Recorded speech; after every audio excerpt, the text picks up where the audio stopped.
Welcome to Weekly World News on Spring Nectar TV, brought to you by Vibha Ramesh, Los Angeles, United States. First, the top headlines. Death toll of the Surfside condo collapse hits 60. Brazil's president on a tight spot. Undeterred protests resume. Twitter breaches new IT rule in India. Haiti president assassinated. India-made AstraZeneca vaccine puts British travelers at risk of quarantine. Over to news in detail.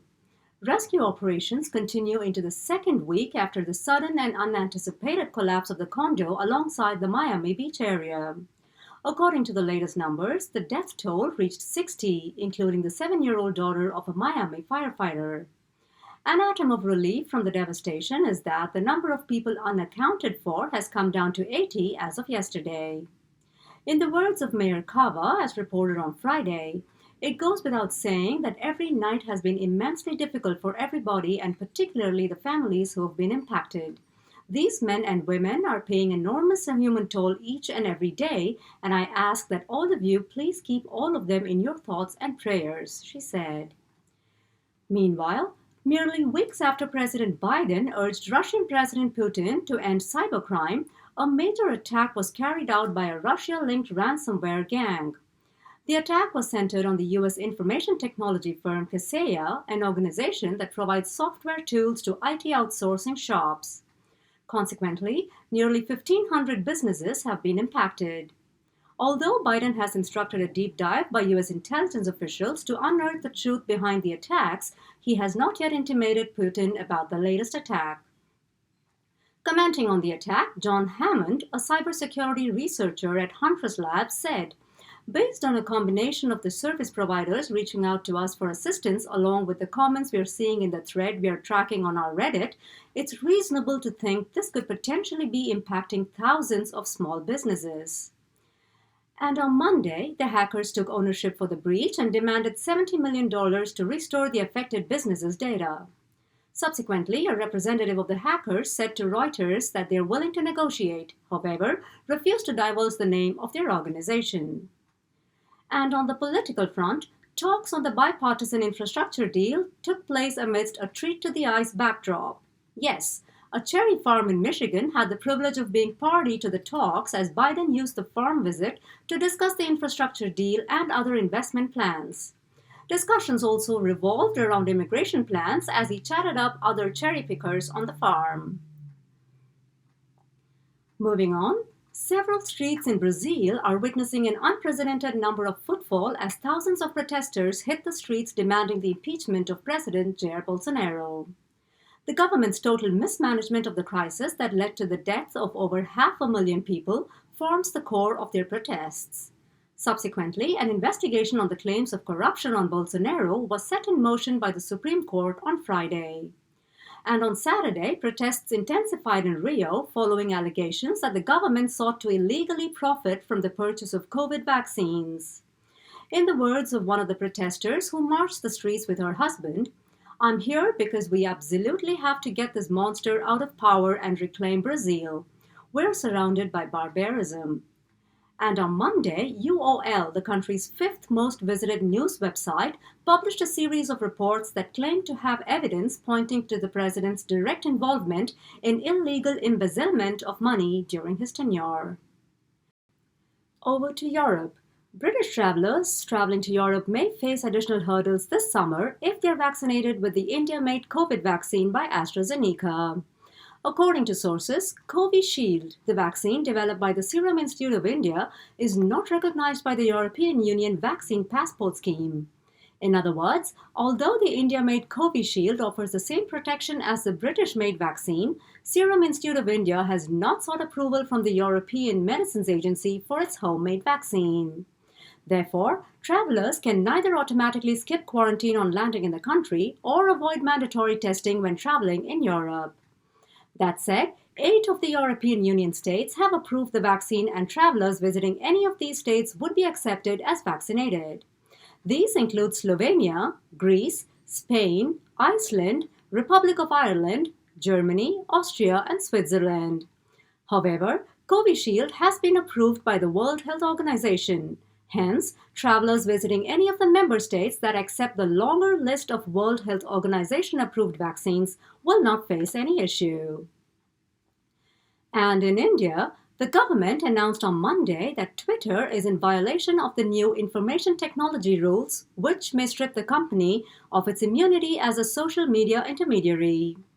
An affidavit has been filed in this regard as the issue of non-compliance was brought to the attention of lawyer Amit Acharya. On Monday, Prime Minister Narendra Modi addressed India's Co-Win platform. The Global Council had attendees from over 140 countries. The prime objective of the conclave was to enable forces to come together and share success stories, experiences, and expertise with regards to the pandemic.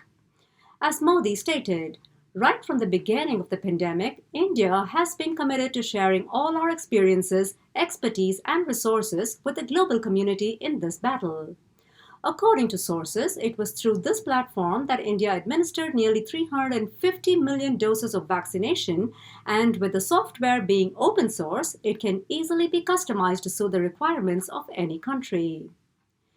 And based on the latest data from the Health Ministry, the number of active cases of coronavirus has declined and the recovery percentage has gone up to 97.15%. Further, the country is in contemplation of a third dose of COVID vaccine. To this extent, research is on to analyze the lifespan of the antibodies and whether a third booster dose would help strengthen an individual's immunity against the virus. Based on some studies, the antibodies developed by a patient that recovered from COVID lasts from 7 to 12 months. However, there isn't much information on vaccine-induced antibodies. Moving on to a shocking incident, Jovenel Moïse, president of Haiti, was assassinated on Wednesday by a group of armed men. Claude Joseph, the country's acting prime minister, confirmed on radio that Moïse was killed and that the attack was executed by an armed commando group. Video footage of a man talking with an American accent and saying, "DEA operation, everybody stand down, DEA operation, everybody back up, stand down," led to the understanding that the killers were members of the U.S. Drug Enforcement Administration. However, the Haitian ambassador to Washington remarked that this was a well-orchestrated commando attack. They presented themselves as DEA agents, telling people they had come as part of a DEA operation. It could be foreign mercenaries because the video footage showed them speaking in Spanish. Following the assassination, a gun battle ensued with the police, who eventually shot 4 of the members from the group and have detained 2. The incident has left the country in a state of shock and chaos. To ensure civil rest and calm amongst the angered public, the acting chief minister has called for a 2-week state of emergency.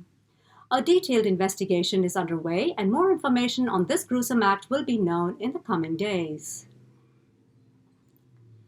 Meanwhile, the World Health Organization has alerted the people about the rapid spread of the Delta variant and the slack in the sharing of vaccines. News has it that the sharing of vaccines by the rich nations to the low-income countries was too slow to prevent the spread of the Delta variant of the virus. According to Dr. Tedros Ghebreyesus, the Delta variant has already hit 98 countries and is likely to increase as there exists a disproportionate pace at which vaccines are being shared compared to the one at which the variant is spreading. The variant is spreading much faster than the rate at which vaccines are reaching the low-income countries. Dr. Tedros said that the Delta variant is dangerous and is continuing to evolve and mutate, which requires constant evaluation and careful adjustment of the public health response. Delta has been detected in at least 98 countries and is spreading quickly in countries with low and high vaccination coverage.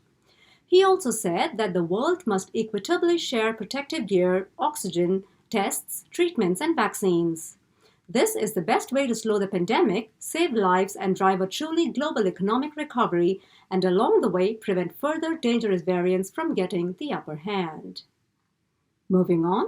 Orange flames, nicknamed Eye of the Fire, erupted on the surface of the Gulf of Mexico on Friday.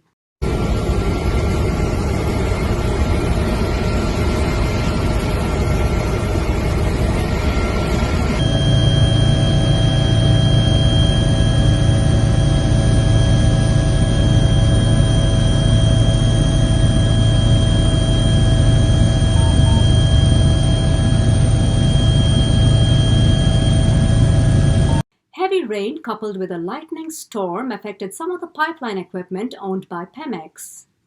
Unfortunately, it was around the same time that a gas leak in the pipeline was detected. The gas rose to the surface when it was struck by lightning. The twin forces led to blazing flames dancing on the surface of the ocean. Latest news has it that the fire was brought under control. Pemex has launched an investigation into the incident and has also shut the valves of the pipeline, thereby curbing any further leak and subsequent damage. Over to British Columbia, Canada, a severe unprecedented heat wave triggered over 100 wildfires, 86 of which started in just 2 days. The first instance started on Thursday, which was also the day when the province's COVID-19 state of emergency was lifted.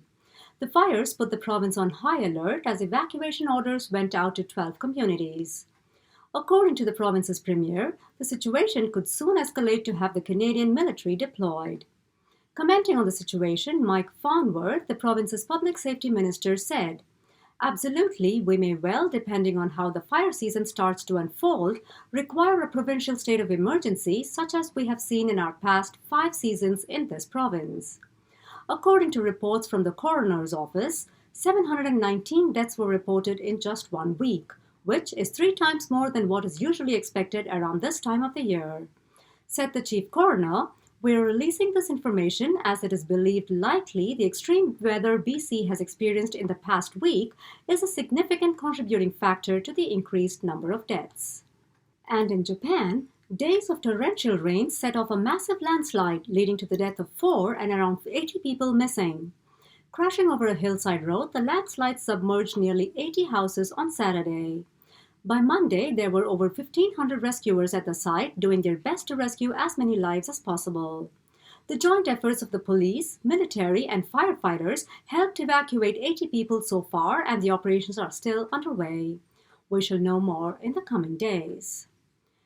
Culminating this week's report with the much-awaited sports news. Euro 2020 has reached its finals, with England and Italy all set to play for the championship trophy on July 11th. In the semi-finals, England beat Denmark 2-1, while Italy defeated Spain 4-2 to move on to the finals. On that note, I bring you to the end of this week's news bulletin. Watch the space for more world news next Friday on Spring Nectar TV. Thank you for watching.